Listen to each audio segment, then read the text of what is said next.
So this is an interesting one, in that this character's actual apartment was another 3-room build very similar to Akalar's. So for this one, I decided to actually look at her free company chamber, which I modelled as a single bedroom for the Warrior of Light at the Rising Stones. And I think I've actually managed to make it feel pretty big. And again, the principle is the more things you put in, the more things it will feel like there's space for, and partitions are your friends. So a lot of the furnishings here are based off things that are visible and available in the Rising Stones, or things that you get from the main scenario quest. So as you can see, it is all one big room. As you can see, it does not feel anywhere near as cramped as it does when you first arrive in the empty apartment. Part of it is that you change the walls. The default walls are very cramped feeling in pretty much every housing type that I've seen. Swap them out as soon as you can for something that is a little bit paler in colour, has more vertical lines instead of horizontal ones, because horizontal ones... No, other way around.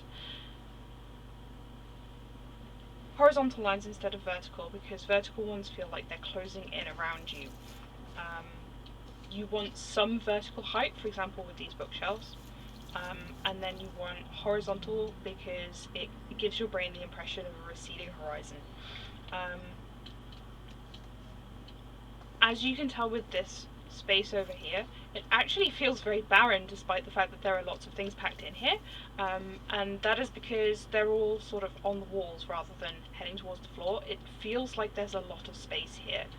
It feels like it would be comfortable to move around in. It doesn't feel like a video game room in the sense that, oh, that wouldn't really be there in real life because you just trip over it. It feels like an actual space that might really exist in the bedroom of somebody who is a complete hoarder, as the Warrior of Light is generally agreed to be. The partitions, if I took them away, I guarantee this space would feel smaller. They genuinely lend a sort of mental division between the two halves of the room, the half for receiving guests, roughly speaking, and the half for relaxing in. And keeping furnishings to the partition lines offered by the partitions also helps the spaces to feel spaced out and not crowded in together. The fact that I can move around freely in the room without having to clip my character through things is actually also genuinely important. This is the only sticking point in this room, and if there were more of them, I feel like as a room it would be far less appealing.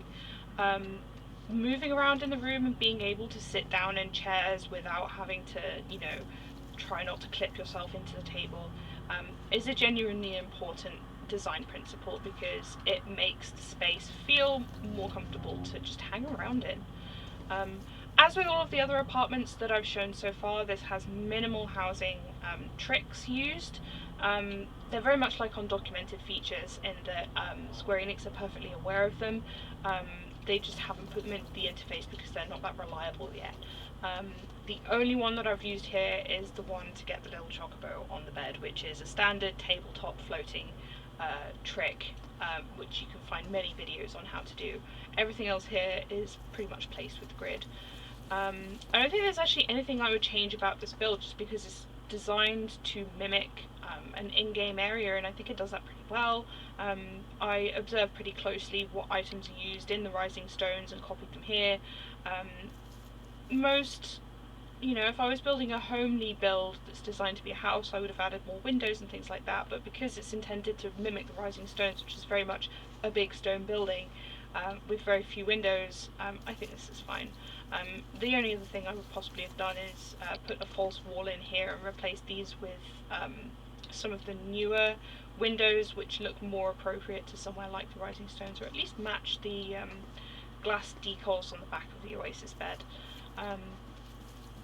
I think taking inspiration from in-game areas is a really good way to build a room if you're not sure what you want to do.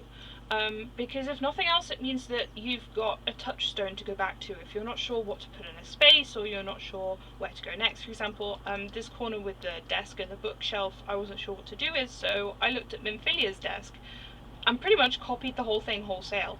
And it goes well in the corner. It feels like somewhere the Warrior of Light might ditch their quest log when they come in to, have a rest. And I'm quite happy with it.